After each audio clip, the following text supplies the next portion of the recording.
Well, thank you very much, and I'm really delighted to be here with two of the most stellar national security practitioners I have covered in 30 years in Washington.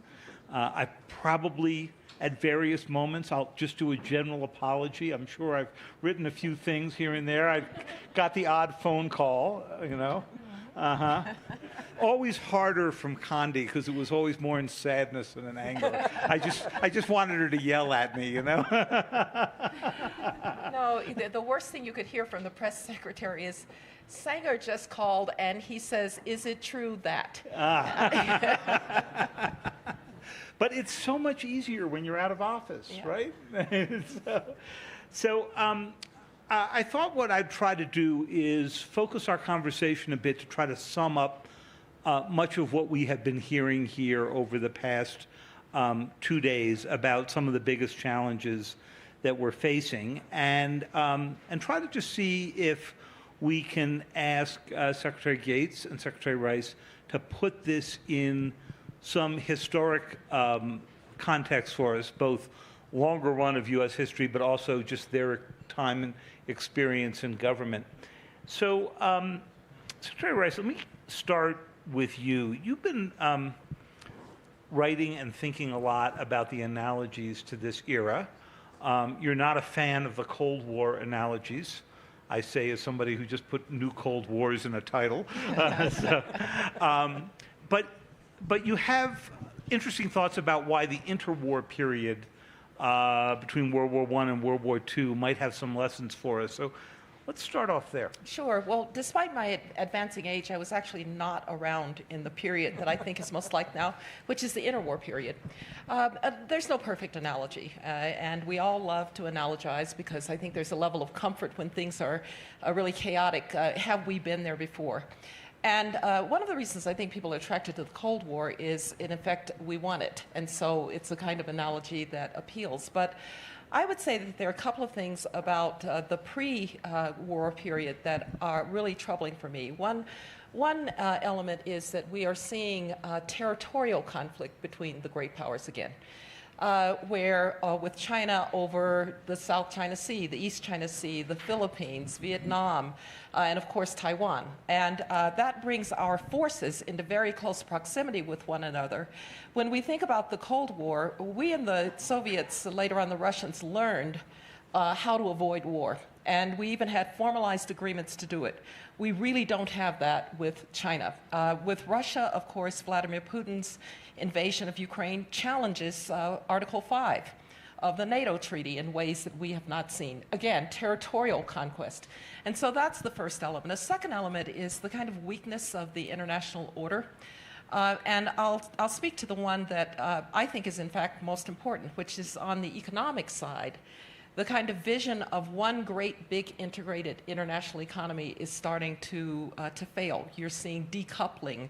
You're seeing reshoring of supply chains. You're seeing, during COVID, my PPE, my vaccines, my travel restrictions. And so, again, a kind of weakening of the international order. And then the third has a kind of domestic flavor, if you will, and that's the rise of populism again.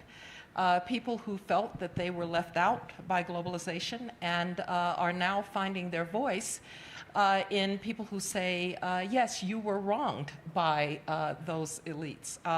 And I often say the four horsemen of the apocalypse, I call them: populism, nativism, isolationism, and protectionism, and they tend to ride together. And again, this is something that we saw in the interwar period. Now, I believe we have every reason to believe we can avoid the problem this time around, but even in something like technology, we are seeing kind of zero-sum game in how we think about the technological arms race. So I think the Cold War is not a particularly good analogy. I hope that the interwar period turns out not to be a good analogy either. Let me turn. It's really interesting because I think the core of your argument is we're actually in something much more dangerous than we were, and less predictable. As you say, the Cold War got into a run, and later on, I want to turn to the question that Walter Isaacson brought up a few hours ago, and that we've all been debating a little bit, which is the Russia-China nexus. But that takes me, Secretary Gates, to a piece, a really terrific piece you wrote in Foreign Affairs that appeared at I think the end of last year. And let me just read back to you a paragraph that I think you opened the piece with, because it jumped out at me at the time you wrote it. The U.S. now confronts a group of security threats that are greater than any that have been in decades, perhaps ever. Never before has it faced 4 allied antagonists at the same time: Russia, China, North Korea, and Iran, whose collective nuclear arsenal could in a few years be nearly double the size of our own. And then you went on to say that what had made this particularly difficult was that our own political divisions have meant that we haven't really been addressing this in any particular way or even discussing it much with the American people. Well, I think that, I stand by what I wrote. The title of the piece, by the way, was "The Dysfunctional Superpower." And I agree with Condi's description of the interwar period. I also am disinclined to call it a new Cold War, too, because I think it's more complicated and more difficult. China, in many ways, is a much more formidable competitor than the Soviet Union ever was, and has a more global appeal than the Soviet Union ever did. And I think the backdrop is our inability to, as we face these threats, and an earlier panel was talking about nuclear deterrence. Well, all of a sudden, we are going to face first of all, this is the first time since the early 1950s we have faced heavily armed, aggressive adversaries in both Asia and in Europe. And they are heavily armed with nuclear weapons. They will have twice the nuclear weapons we have, perhaps by 2030. And we haven't even begun thinking about what the implications of that are for nuclear strategy, nuclear deterrence. We're talking about modernizing all of our strategic nuclear systems. They're behind schedule, obviously, but nobody's talking about, are we going to use them differently? Are we going to have a different theory of the case in terms of how we deal with that? But the real challenge, and really the thrust of the piece, was that in the face of these threats, we have been unable to come together to develop a strategy, a view of the way a common view of what we think the world looks like, what our strategy ought to be, and how do we go about implementing that strategy. I think one of the critical elements of success in the Cold War was we basically maintained the same strategy toward the Soviets through 9 successive presidents, both Republicans and Democrats. And we're all over the place right now. And we've been all over the place for quite a while. And so we have become unpredictable to ourselves as well as to our friends, allies, and adversaries. And we can't get anything consequential done. Everybody talks about the need to rebuild our military-industrial complex, the need to rebuild these capabilities.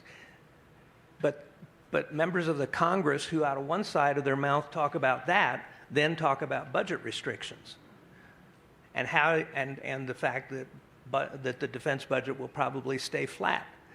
Well, then what kind of revolutionary changes do you need to be making inside the Defense Department?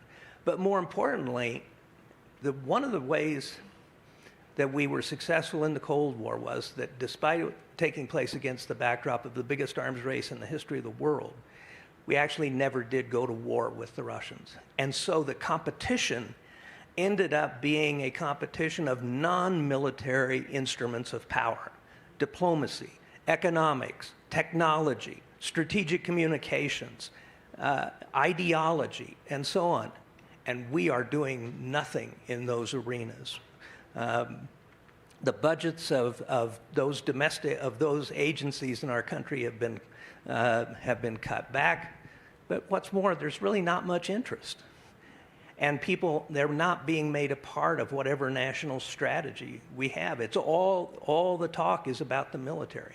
The irony is people talked about the pivot to Asia. The only real pivot to Asia so far has been military. So I think this is kind of the complexity of, first of all, why I agree with Condi's statement, but also why I am as worried as I am about the threats that we face and the challenges we face, partly because of the magnitude of those challenges, but partly because of our seeming inability to come together in an agreement on how we deal with that over time. So that may be in part because we have not declared as a government the challenge the way the two of you have placed this out. And I would argue that that's been the case for the Biden administration and that it was the case for the Trump administration before it.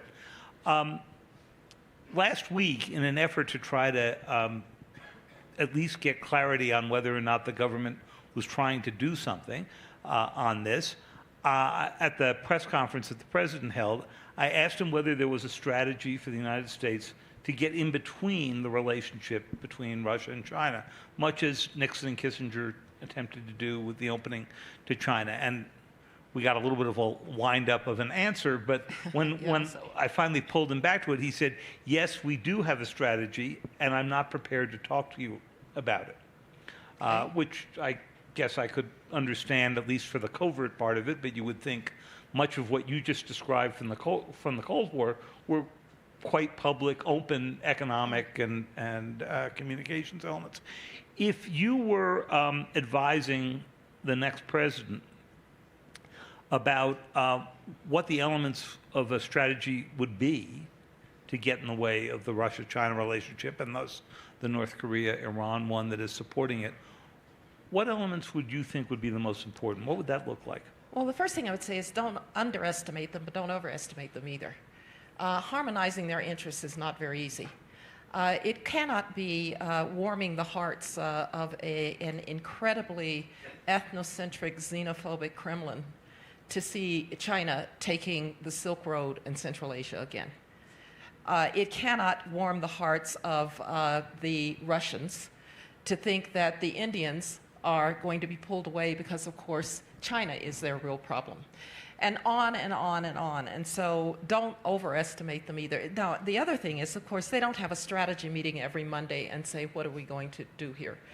They do have a common purpose, which is to end the American, as they would say it, American international order and push the United States out of international leadership. So how do you counter that? Well, George Kennan had some wonderful words about this at the onset of the Cold War. He said, we need to deny them the course of external expansion, the easy course of external expansion, until they have to turn to deal with their own internal contradictions. So the first thing is, deny them the course of easy expansion. That means rebuild military deterrence in a way that Taiwan is not an easy mark, that you can't go past Ukraine to the rest of NATO. Challenge the Iranians with the Quds Force and the like. So military is a part of this. But to Bob's point, you also have to try to exploit their internal contradictions. And we did that very well with the Soviet Union. Voice of America was, by the way, not a propaganda organ. All it did was tell the truth. And because Russians and Soviet citizens knew that they weren't getting the truth, it was enormously powerful. One of the most interesting moments was when the Chinese government was sending out bulletins about air quality. And at the American embassy, we put up an air quality monitor. And it was quite clear they were lying. And so there are simple things that you can do to expose the contradictions. And I think one final thing, and this is a little bit controversial these days. Look, I really do believe that these are deeply unpopular regimes. Xi Jinping is getting more unpopular every day.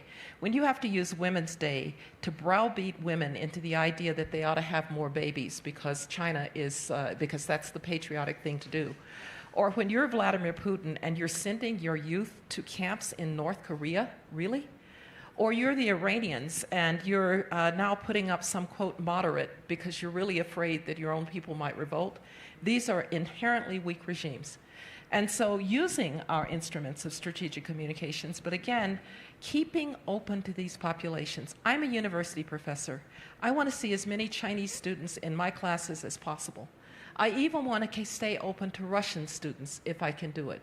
I'd like to see Iranian citizens able to come to the United States, because ultimately, with all of our problems, this is still the place that people would like to live. And so these regimes are afraid of their own people. We need to continue to work to separate them from their own people, but denying them that external expansion means getting serious about the military threat while you work on what our good friend Joe Nye would have called soft power. Great. Secretary Gates, just picking up on that, if I had to go back and pick one moment where we could have begun pushing back on Putin, because he, much more than the Chinese, sort of announced what he was going to do, I would say it was that day in 2007 when you were at the Munich Security Conference and Putin gave this very fiery speech and said there were parts of Mother Russia that needed to be restored. And you stood up and said something to the effect of you'd been through one Cold War and you weren't really eager to get into a second one. But the message wasn't really received in Europe. Even here, 7 years later, of course, he took Crimea. 7 years after that, tried for the rest of Ukraine. Why do you think we've had such a hard time waking up to where he was headed? Well, I think, first of all, there's been an evolution. And the Putin of 2014 was a different person than the Putin of 2004. Yep. And of 2000. I think where the turn for Putin actually began was with the color revolutions in 2003-4 in Ukraine, Kyrgyzstan, and Georgia, because he thought we were coming for him next. That the CIA, that the U.S. was behind these uprisings.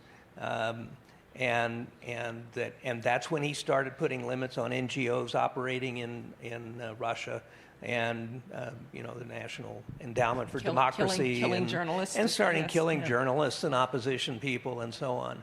I think that the one clear-cut piece of aggression that, Condi and I were in office when he invaded Georgia, and we pushed back pretty hard.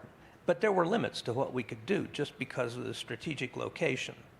But it seems to me that the one place where we could have and should have pushed back much harder was when he invaded Crimea in 2014.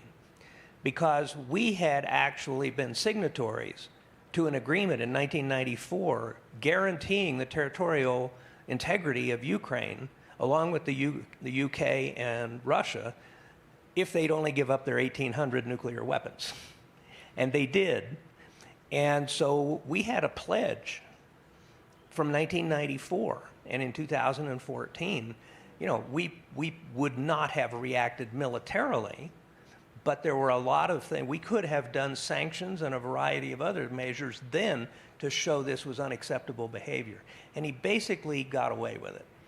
So, Secretary Rice, as I read the Republican platform that just got adopted when you cut through the capital letters and much of the other elements of it, there was almost no mention of Ukraine as a place to push back.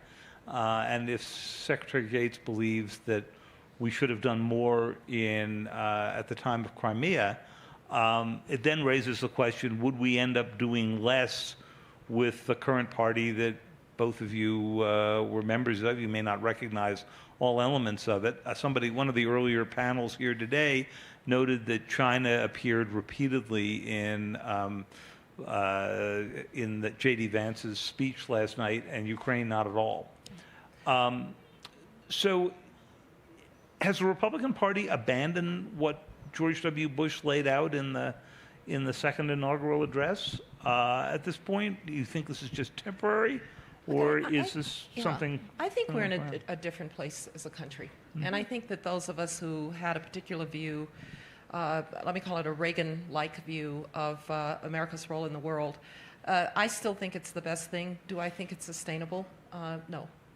And I'll tell you why. And it's why we have to start to think, what of the internationalist vision do we need to preserve in order to play the role that we always have, which is providing as I called it, a balance of power that favors freedom. So what do we have to do? I understand that a lot of people want to focus now just on China, but the point that you made about Putin and Xi Jinping and the North Koreans and the Iranians, we have to keep driving home that that credibility is not divisible. So what you do in Ukraine is actually going to matter to Xi Jinping. And I think that's an argument that will carry for even those who perhaps don't want to do what we're currently even doing for Ukraine. That's the first thing. The second is we have to realize that some of these engagements are going to be hard to sustain over a long period of time. I don't know if any American president, I don't care what his name is or her name is, whatever that person is, can sustain $60 billion packages to Ukraine every 6 months. And so what now can we do with Ukraine to get to a place where Ukraine has a defensible, a reason to believe that they are secure, independent, and potentially prosperous?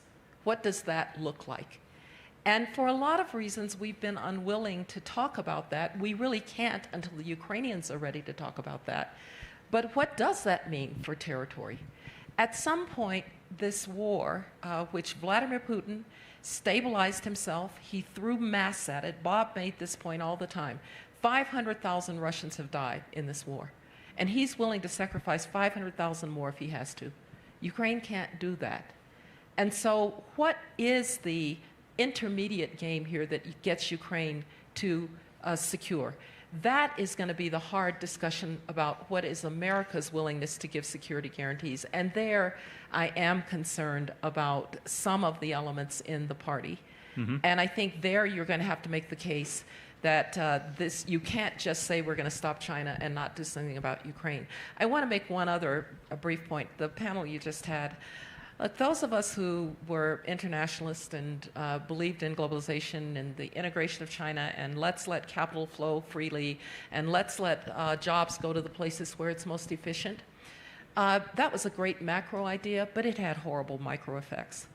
And there are unemployed coal miners and unemployed steel workers and kids who can't get a decent education who really do wonder, why are we doing what we're doing internationally? Until we do something about the situation here at home, until that we're confident as Americans again in our ability to access the American dream, it's going to be really hard to sell to the American people that we need to maintain our internationalist role. So I feel the connection between domestic policy, education, good jobs, more intensely than I've ever felt it. It's interesting because that's David, could I just pile on one point on Ukraine, on what Condi said, and that is how we think about this. And one way a different way to think about it is, what were Vladimir Putin's goals when he invaded? It was to conquer the entirety of Ukraine, replace the government in Kyiv with a pro-Russian government, and guarantee that Ukraine would never join NATO or the EU. Where is he? The fact is, he has failed in that objective. He has, in fact, seized 20% of the country. But you have a pro-Western government in power in Kyiv. You have the Ukrainians, probably with our assistance, able to stabilize the Eastern Front. And he has ended up with a dramatically stronger NATO than he had 2.5 years ago. Countries that are actually beginning to spend real money on defense. The addition of Sweden, which hadn't joined an alliance in 200 years, Finland and so on. So, yeah, the Ukrainians have not been able to push the Russians back to the Russian border, but they have defeated what Putin set out to do. Well, this was a point that President Biden made in the opening dinner for NATO last week. But let me ask you a little bit about what that could look like, because what we're dancing around here is, at some point, we're going to have a negotiation that ends this war. And you made the good point, Secretary Rice, that nobody wants to get out ahead of the Ukrainians on this, but the Ukrainians can't raise it because it's politically, the end of President Zelensky if he starts talking about giving up territory. Does an analogy to Korea here work? If you could have told the South Koreans in 1953, sure, there is land that you are giving up here or that you may not have great claim to, but in 70 years you'll be one of the top dozen economies. Economy in the world, right? Exactly. You'll be making semiconductors that the Americans can't make. You'd have to stop and explain in 1953 what those semiconductors are, right? And that your people would not only be free, but tourists around the world spending money freely. I think they would have taken that deal over the land. How do you get the Ukrainians to that point, or should we get the Ukrainians to that point? Well, ultimately, Ukraine has to get, it's a democratic society, and nobody's going to dictate those terms to Ukraine. And I would never say dictate those terms.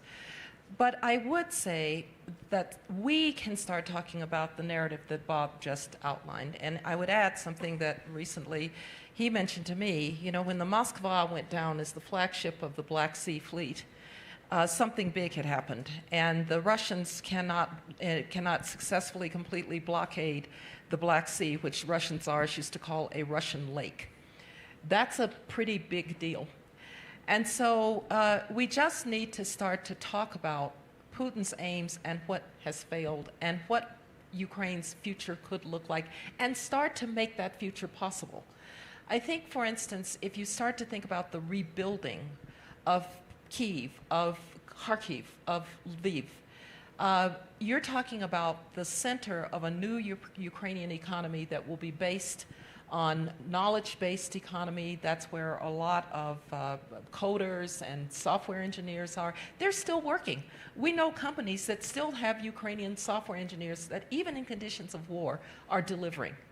So why aren't we supporting that?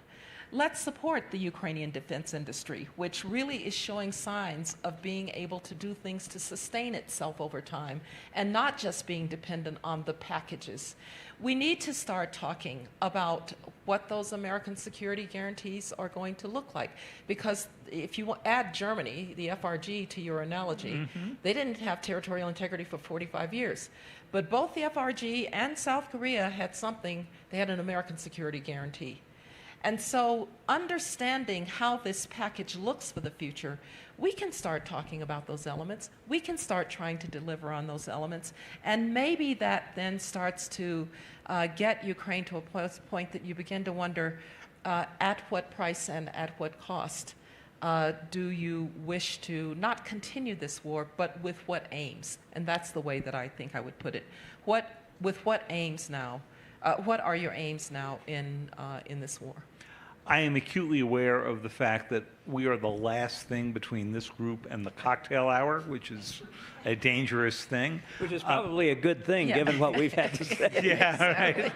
So I just want to conclude with one question to each of you, the same question to each of you, which is, if over the past 30 years we sort of missed this turn of the Russians and the Chinese coming together, of them turning to come up with an alternative system to our own, what do you think we might be missing now that a few years from now, when we gather the Aspen Security Forum, we're going to say, we really wish we were paying more attention to? Spent a lot of time on AI this time. And I think that I should just say, first, that one of my elements is win the technological arms race, right? Win the frontier arms race in technology. And you know why? Because whatever problems we're going to discuss about AI and synthetic biology and the dangers therein, we've got to run hard and fast. You know why? Because if we will have investigative reporting, we will have congressional hearings, we will have whistleblowers about. The Chinese will not. And so these technologies have got, the democracies have to win the race. But David, let me just, you know me, I have to question the premise of the question. I would be disappointed if you didn't. I'm not so sure that we, quote, missed it. I think with China in particular, we made a bet. We made a bet that a country that had a fundamentally different political system could be integrated into an international economy of largely democratic capitalist states. The G7 was all countries that were democratic and capitalist. And we said, okay, we're going to take that bet because 1.4 billion people unmoored is not a good idea. And for a while, the bet worked. It worked till Xi Jinping came along. It worked until Xi Jinping. And I don't usually do the great man theory, one guy mattered that much. But, we used to say you cannot have economic liberalization and political control. And Xi Jinping says, yeah, you're right, I'll take political control. And so I think it's not that we missed it. I think that we tried for something that I think was the right policy.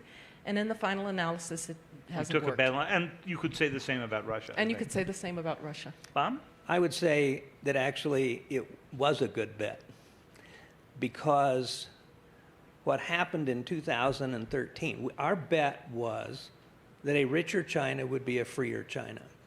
And guess what? From the late 1990s till 2013, that was the direction China was headed. More private entrepreneurs, more openness, more open debate, the internet, getting information. All of a sudden, natural disasters or governmental disasters got reported, and people knew about them, and so on. The irony is, it was Xi Jinping who agreed with us that a richer China would be a freer China. And that's what he set out to reverse in 2013. And that's what he spent the last decade doing. All the steps he has taken inside China, economically and politically, have been to reverse things that were happening before he became the big man in China. So my final comment would be sort of looking ahead, and it goes back to something Condi said earlier. If there's one big thing I think we're not paying enough attention to as part of a strategy, it is her point about the fragility, the brittleness of public support in China, Russia, Iran, and North Korea, but the first three in particular.